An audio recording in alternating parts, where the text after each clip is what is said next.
இந்த வீடியோவில் என்ன பார்க்க போகிறோம் அப்படின்னா, நம்ம ஆல்ரெடியே சொல்லியிருந்தோம் போன வீடியோவில், இந்த மாதிரி கிராம உதவியாளர் அப்படிங்கிறதுக்கு அப்புறமேட்டு அந்த வேலைக்கு செலக்ட் ஆகிட்டோம் அப்படின்னா அதுக்கு நம்ம போகிறதுக்கு முன்னாடி அந்த வேலை என்ன ஏதுங்கிறத தெரிஞ்சுக்கணும். அந்த இன்டர்வியூ போகிறதுக்கு முன்னாடி அந்த விஷயம் தெரிஞ்சுக்கணும். அந்த இதை பற்றி ஒரு வீடியோ போடலாம் அப்படின்னு சொல்லிட்டு தான் இந்த வீடியோ போட்டிருக்கோம். இப்போ இதில் இந்த வீடியோவில் என்ன பார்க்க போகிறோம் அப்படின்னா, நம்ம ஃபஸ்ட்டு வந்துட்டு என்ன தெரிஞ்சுக்கணுங்கிறத ஒரு வீடியோவோ ஓவர்வியூவாக பார்ப்போம்.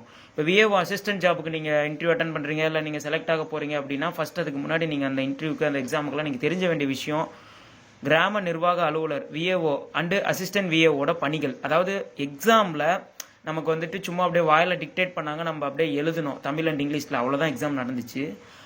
தமிழ் நமக்கு நல்லா எழுத தெரிஞ்ச போதுன்ற மாதிரி இங்கிலீஷும் இருந்தால் போதும்னு தெரிஞ்சுது. ஆனால் இன்டர்வியூவில் நமக்கு எப்படி வேணால் கேள்வி கேட்டாங்க. அட்டன் பண்ணவங்களுக்கு தெரிஞ்சிருக்கும் கோர் சப்ஜெக்ட்லேருந்து அப்புறம் கிராம உதவியாளர் பணியெலாம் என்னன்றதெல்லாம் நம்ம அப்படியே 1 by 1 பார்ட் 1 பார்ட் 2 பார்ட் 3 ஒவ்வொரு வீடியோவில் கிராம உதவி எல்லாமே பார்த்துருவோம். கிராம உதவியாளர் இதை பற்றிலாம் இந்த வீடியோவில் பேசிக்கான ஒரு இதை மட்டும் பார்ப்போம்.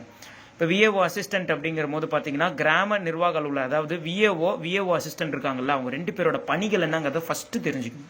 தான் ஃபஸ்ட்டு நில அளவை பற்றி தெரிஞ்சுக்கணும். இந்த சங்கிலி, டேப்பு, அடி, சதுரம், சென்ட், ஏக்கர் நிலம் எப்படி அளக்குறாங்க அப்படின்றத பற்றிலாம். அதுக்கப்புறமேட்டு கிராம கணக்குன்னு சொல்லுவாங்க. மொத்தம் 24 கணக்கு இருக்குது. அந்த கணக்கு பற்றி நல்லா தெளிவாக தெரிஞ்சுக்கணும். அதுக்கப்புறம் பிறப்பு, இறப்பு, திருமண பதிவு அந்த மாதிரிலாம் அதை பற்றிலாம் தெரிஞ்சுக்கணும். அதுக்கப்புறம் அந்தந்த மாவட்டம் பற்றிய தகவல். நீங்கள் இப்போ வந்து எந்த மாவட்டமோ, இப்போ சேலம் மாவட்டம்னா சேலம் மாவட்டம் அப்படின்னா அதை பற்றின டீட்டெயில்ஸ் எல்லாம் கொஞ்சம் தெரிஞ்சுக்கணும். உங்கள் மாவட்டத்தில் என்னென்னலாங்கிறத பற்றி டீட்டெயிலாக தெரிஞ்சுக்கணும். சரி, ஓகே. அடுத்து மாவட்ட நிர்வாகம். மாவட்ட ஆட்சித்தலைவர், அவருக்கு கீழே கோட்டங்கள், வருவாய் கோட்டாட்சியர், அதுக்கு கீழே வட்டங்கள், வட்டாட்சியர், தாசில்தார்னு சொல்லுவாங்கள்ல, அதுக்கு கீழே குறுவட்டங்கள், வருவாய் ஆய்வாளர், அதுக்கு கீழே கிராமங்கள், அதில் தான் விஏஓ. அதுக்கப்புறம் உதவி கிராம உதவியாளர், அசிஸ்டன்ட் விஏஓ. இந்த ஒரு நிமிஷம் ஃப்ரெண்ட்ஸ், இந்த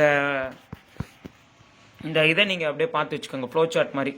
வருவாய்த்துறை கீழே தான் கிராம உதவியாளர் வருவார். இது அப்படியே இந்த ஆரோ மார்க் அப்படியே ஒவ்வொன்றா நீங்கள் பார்த்து நோட் பண்ணி வச்சுக்கோங்க. பாஸ் பண்ணி உங்களுக்கு வேணுங்கிற மாதிரி நோட் பண்ணி வச்சுக்கோங்க, யூஸ்ஃபுல்லாக இருக்கும். சரி, ஓகே. ஃபஸ்ட்டு இந்த வீடியோவில் பார்க்க போகிறது கிராம உதவியாளர் வேலை. கிராம உதவியாளர் இருக்கார்ல, அவரோட வேலை என்னங்கிறத மட்டும் பார்த்துருவோம். ஒரு ஒற்றன், ஸ்பை, அதாவது ஸ்பை போல் செயல்படுதல். ஒரு ஒற்றன் மாதிரி அவர் செயல்படணும். ஒரு கிராமத்தில் நடக்கிற பிறப்பு, இறப்பு, கொலை, கொள்ளை, தற்கொலை, திருமணம், நோய் பரவுதல், அரசாங்க நிலங்களை ஆக்கிரமித்தல், விவசாய நிலங்களில் என்னென்ன பயிர் சாகுபடி செய்கிறார்கள் என அத்தனையும் நோக்கமிடுது. ஊருக்குள்ளே போயிட்டு ஒரு ஸ்பை மாதிரி அப்படி நோக்கமிடுறது, பார்வையிடுறது. வாரத்திற்கு 2 முறையோ அல்லது 3 நாட்களுக்கு 1 முறையோ கிராமத்தை சுற்றி வலம் வர வேண்டும். விவசாய நிலங்கள், நஞ்சை, புஞ்சை எல்லாம் கண்காணிக்க வேண்டும். என்னென்ன பயிர் போடப்பட்டுள்ளது, பயிர் சாகுபடி, விளைச்சல் போன்றவற்றை தகவல் அறிந்து இது எல்லாத்தையும் ஒரு சர்வே, ஒரு லிஸ்ட் மாதிரி ரெடி பண்ணி அதை வந்து விஏஓ இருக்கார்ல, கிராம நிர்வாக அலுவலர் விஏஓ, அவர்கிட்ட போயிட்டு சொல்லணும். இதுதான் கிராம உதவியாளரோட வேலை. நிறைய பேருக்கு விஏஓ அசிஸ்டன்ட்னா என்ன வேலைங்கிறது தெரியாது. அவங்களுக்குலாம் இப்போ ஒரு ஐடியா கிடைச்சிருக்கும், தெரிஞ்சுப்பீங்க. இதுதான் அவரோட வேலை, மெயினான வேலை. அப்படியே சொல்லிட்டேன், இதுதான்.